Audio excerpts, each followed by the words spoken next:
So we here in LA. I'm here with Young Rook. What's happening? Hey, I'm good. Yeah. Thank you for having me. This is Bars at the Bar. Make sure you guys stay tuned. I know he got some bars for us. You already know. It's hey. coming. You know what I'm saying? So what made you get into music? Like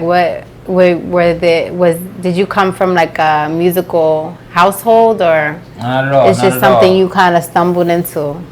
In a sense, my cousin was. I used to hang with my older cousin a lot, and he was into pianos, and he sing stuff like that. So just seeing him, and then he had a karaoke and all of that, and I started messing around. And he had the studio all pulled up and did a verse one day. Everybody was shocked, and from there it kind of was like, all right. And I stopped playing ball, so it was like, all right, I'm about to rap. You know what I'm saying? And once you figure out you good, yeah, you go. You know what I'm saying? And that's how I felt. Like, I know I'm good, but it's just more so you don't know the business and all that. That's later. When you just like the craft and you just do what you do, you go. You know what I'm saying? I was listening to some of your music, and like I could hear the growth in your music as far as like, I think I was listening to Label Money. That's my first project. Really? Well, not my first, but my first one that kind of got me on the map. Okay.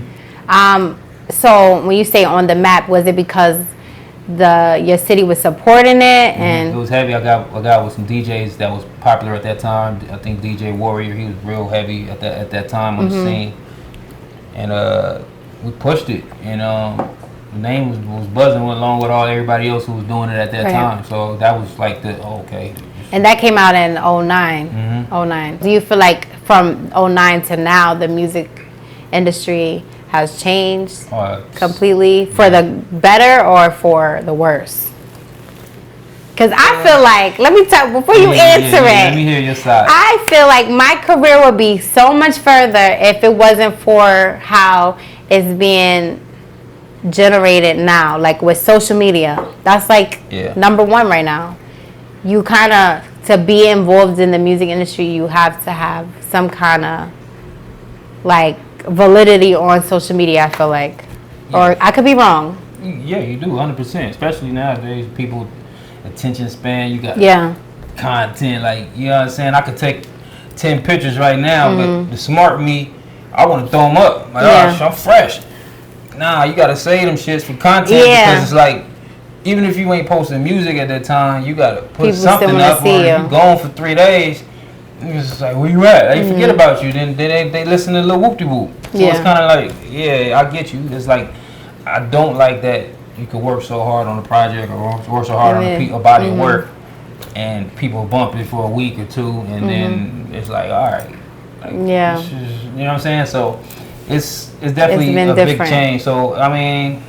So let me ask you, because the jump, like your transition from then until now, is like completely different, kind of, to me personally, because being from New York and coming here and hearing your sound and then hearing how it like morphed a little bit, what did you do in that time frame to get to where you are now, whether it be maybe writing more or being in the studio? Like, there had to be something, or playing with production. Actually, I write less now. I used to try to write a verse every day. That was just the rappers, that was their thing, you know what I'm saying? So that was usually like write a verse every day, or try to do a song or something like that a week. Or I do all that less now, but it's because I got just more hats to hold, and they got bills, and you know what I'm saying, I got to live. So I would just say I'm a student of the game. I study, I watch. I still get like, I wouldn't say criticism. I got some homies that be like, you gotta do what the young dude's doing. Please don't. No. But they know I straight up like, nah, nigga, that ain't me. No. And they know that I'm gonna do me regardless. And I've got to where I've gotten because I've always been me. So, but I still listen to some sounds. But I'm not really heavy on the auto tune and all that stuff. That's not for me. But even though that's the sound, or was the sound that a year or two ago, it's kind of like you just got to do you. And I always say that if you be you and organic, it's people gonna notice. If it's for me, if it's for you, you gonna get it. If it ain't for you, go on to somebody else. Man, that's how I had to I had to get that in my mind. Like that I can't be trying to follow or chase nothing. Not that I have tried that, but it's just like you're gonna hear that, especially when I used to sit down with certain record execs, X and X. They tell you what you need to do. Oh, your following ain't big, and that was the best. That does not matter. Yeah, it's the worst thing because it's like I packed out. Crazy thing on my last, not my last project, but like 2018, I put out a project called Highway Music, and I was like always like, man, I don't want to do no release party. I don't want to do that because I get a lot of support, but it don't seem like it. So I ended up throwing a release party. Packed out the whole venue.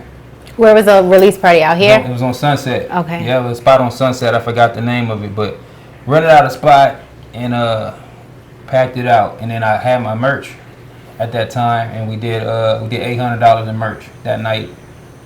And that's crazy. Packed the spot out. That's smart. So it was just more so like I know I could do this. I know if I put my mind to it, I could do it. I don't need the machine, even though I would like a machine. Yeah. But it's cool. Like you just got to do what you got to do. Can't wait on nobody. So how is your crowd when you're performing? Are you more of you love to be on stage, or you're more so I like to be in the studio?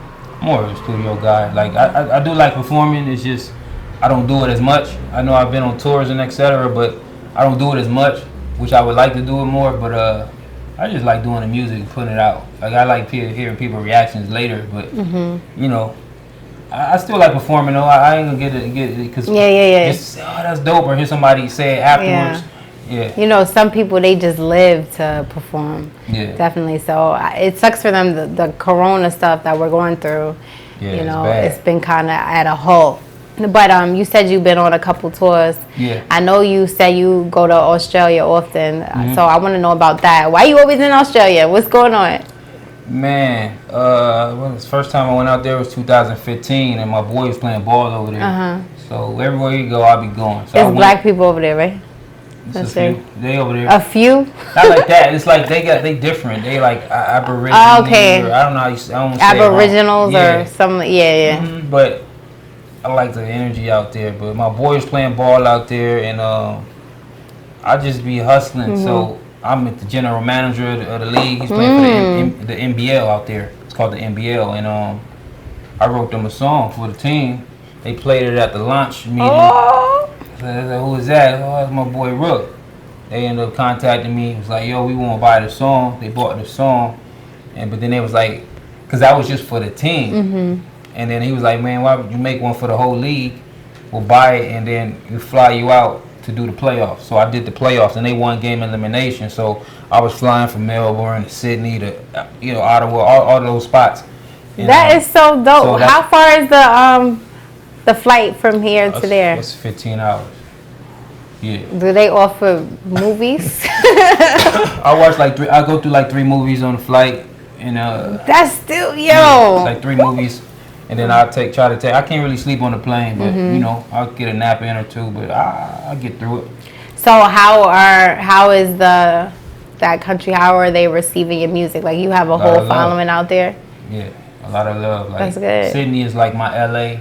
Melbourne is like my New York. That's like, crazy.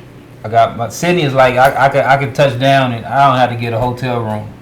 I got like people that literally are my homies, my brothers. They like, I got you, dog. You Listen, so whenever you go back, I'm just saying, I'm here. As soon as the COVID this is on camera. Yeah, as soon as the COVID clear up, I'm gonna hit you like, Sydney, we out, we gone. I'm hyped. Yeah. But okay, so what other cities do you feel like is kind of home to you?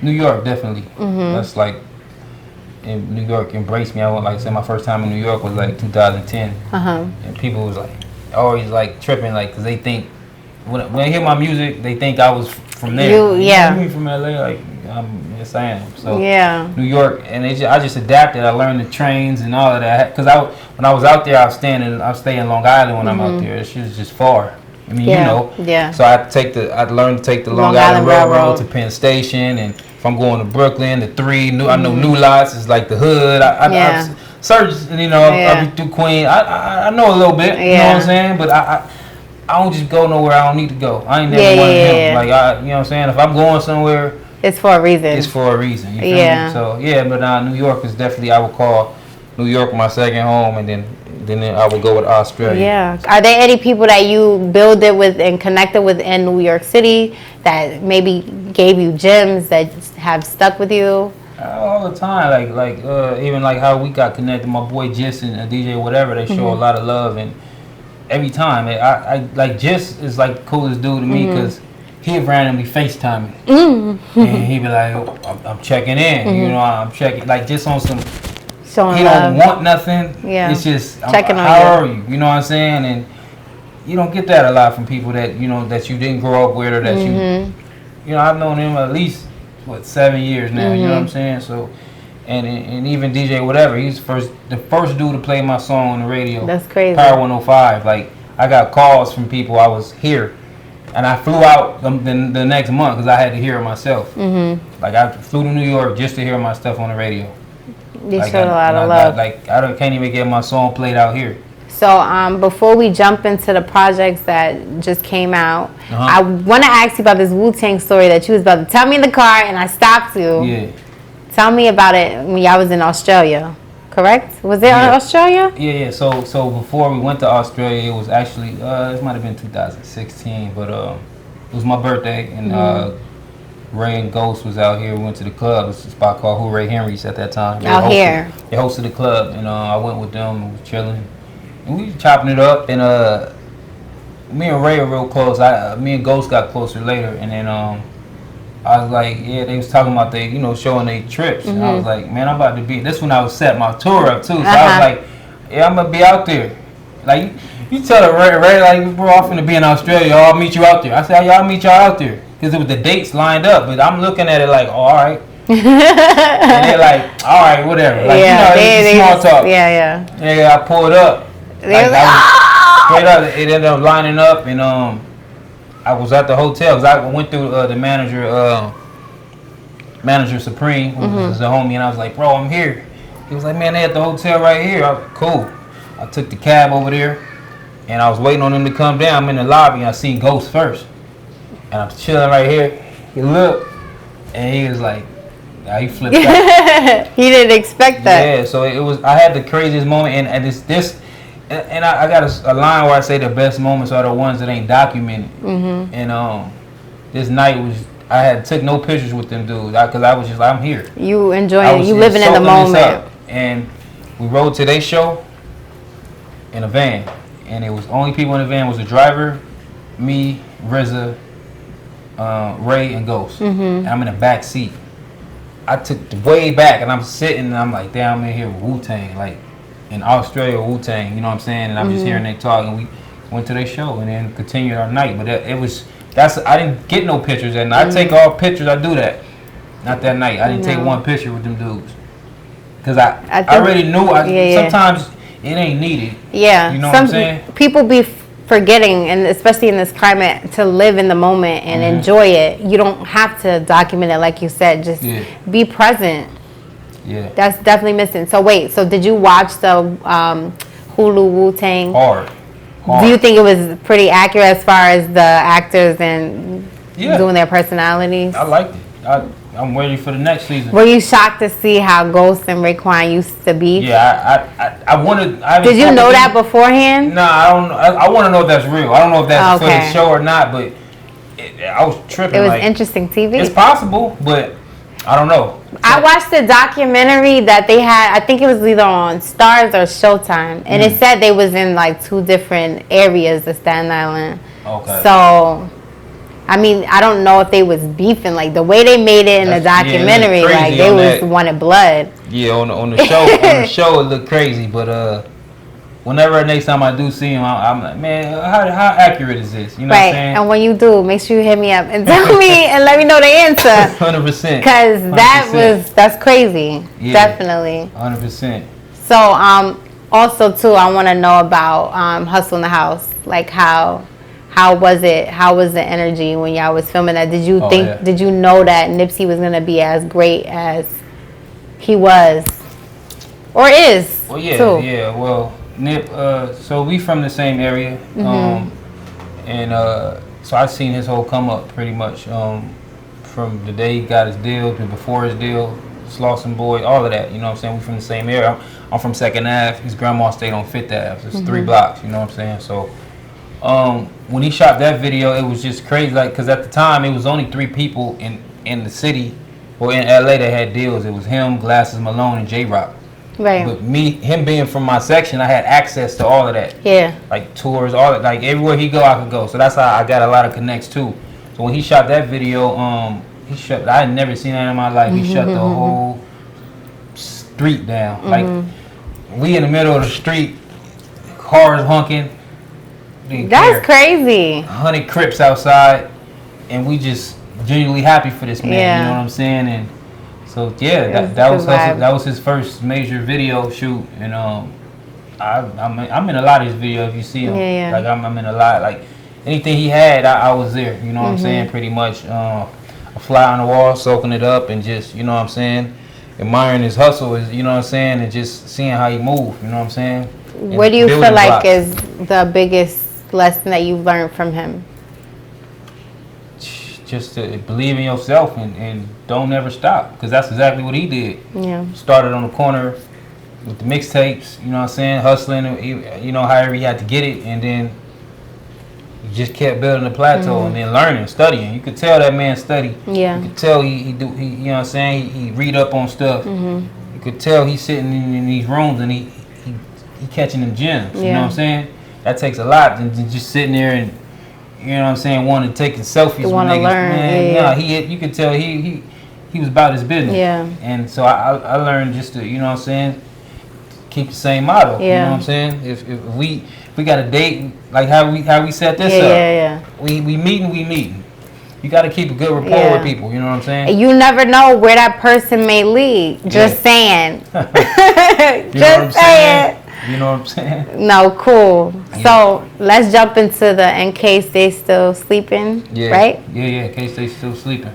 You did that over the whole quarantine time, I'm guessing? I did this whole project probably in like 3 weeks. Okay, so talk to us about the process. Like, what do you feel like why do you feel like this project is different from the last one? And the last one was In Case they missed them. Okay. And this is In Case They Still Sleeping. Okay. So the difference is I recorded every record on here myself and mixed it. And sheesh. All right here. Sheesh. Waking up, however I did it. It pieced up. And I'm right here on this computer pressing the button. How long did that take you? Like 3 weeks. That's it? Oh, get down when I'm getting down. If I'm in the zone, like I picked the beats first on this one. So it's only 8 songs on the project. I recorded probably like 12. So it might be a deluxe coming. It might be a deluxe, but so it's and I pieced it up and I got the sound together. So pretty much I pre-mixed everything, and then I sent it off to I got 2 engineers. I call them ears. And they out here? Yeah. Okay. And I pulled up on them and they was like, man, it wasn't really much for them to do. Hit a knob or 2, but I do it all here. I know because I got my template set. Yeah. And you kind of know what you like. I've been recording. I've been doing it. So I know what I'm doing. You know what I'm saying? So my thing is sometimes my levels might not be right and, listening and all of that. So I still will have it overseed and, do all of that. But yeah, I did all this myself. So I'm proud of it. And we're going to keep pushing it. It's only been out a couple of days right now. So it seemed like a lot of people are receiving it very well. I already saved it to Tidal. I love it. I downloaded it. I saved it to Tidal. I'm like, this is my type of vibe. Like, it's just, it sounds so East Coast. And I don't know if you did that on purpose, but it's like, it's a whole type of energy. So, what are the other things that you're working on? I know you had mentioned a project with, because you have so many crazy pictures up here with the talented legends of this game. I know you mentioned that project. What else do you have in the works? Well, you first person to hear this, but I just that's great. Officially started my label, which is Highway Music Entertainment. Okay. So what made you do that? Just getting the business right, getting everything right. I got my clothing line. I'm just really following the motto like we talking about. Your business got to be together. So I was already selling my merch and have my clothing line, Stay Godly. This is a new branch I got with the Slauson line, and then just tying everything together. So this is official Highway Music. I don't have no artists or nothing. It's me. Can't really push nobody till I push myself. Yeah. So, but if anybody want to get down, it's we true. can talk. I mean, I could if I get a ghostwriter, you know we might be lit out here. I got the mic right here. You know what I'm saying? Stay Godly. How did you come up with that? How did you know? It was a word play off of New York people. How y'all like, peace, God, what up, God? Hey. But see how y'all, it's God. It's like it's drugs. So it's GAWD. You know what I'm saying? And I'm in the religion. You know what I'm saying? I'm a Christian. You know what I'm saying? So stay godly. Crop tops. I do.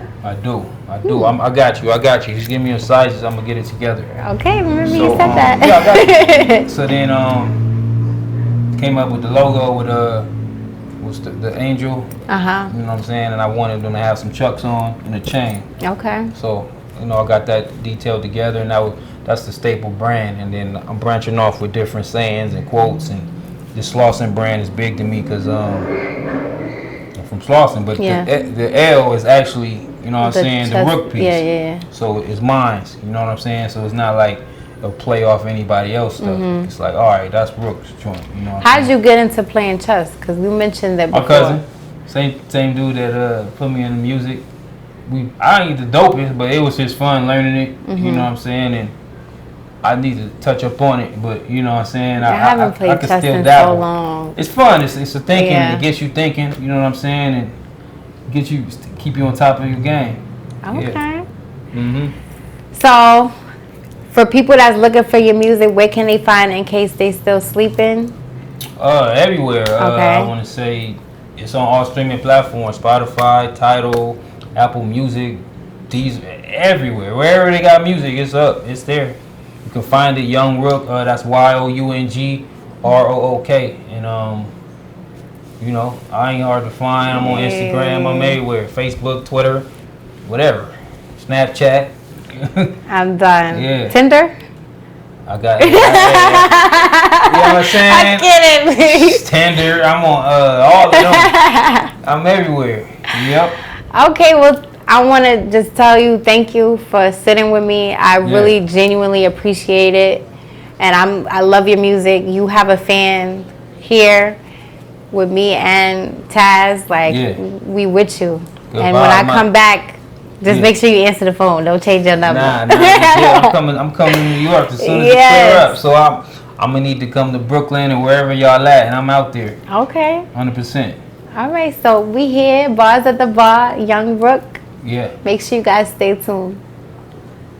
Look, clear mind, better vision, I'm ready for war. I've been down 15, let's even a score. Been cooking for years, finally found out it's better raw. The illest one from South Los with the metaphors. I'm independent still, cause I won't settle for it. When the God speak, I know the devil ear to the door. Just know life's a maze, choose the best route. And don't let Instagram tell you who's the best out. Solace hard to find coming from the coast. Marijuana legal and niggas still don't want to smoke. I'm so dope with the flow, niggas might overdose. 80s baby, got generations of antidote. I'm in the coupe, the seats the color of cantaloupe. Got a thought flipping O's like the Vanderhole. Take a shit in my bathroom, appreciate the Van Gogh. I done forgot shit you learned, nigga, take notes. They tell you don't fix it if it ain't broke. And she probably won't sniff it if it ain't coke. The right player won't listen if it ain't the coach. That's how we was brought up as youngins. In this dirty world, they wonder how we end up with fungus. Fundamental with the flow like Tim Duncan.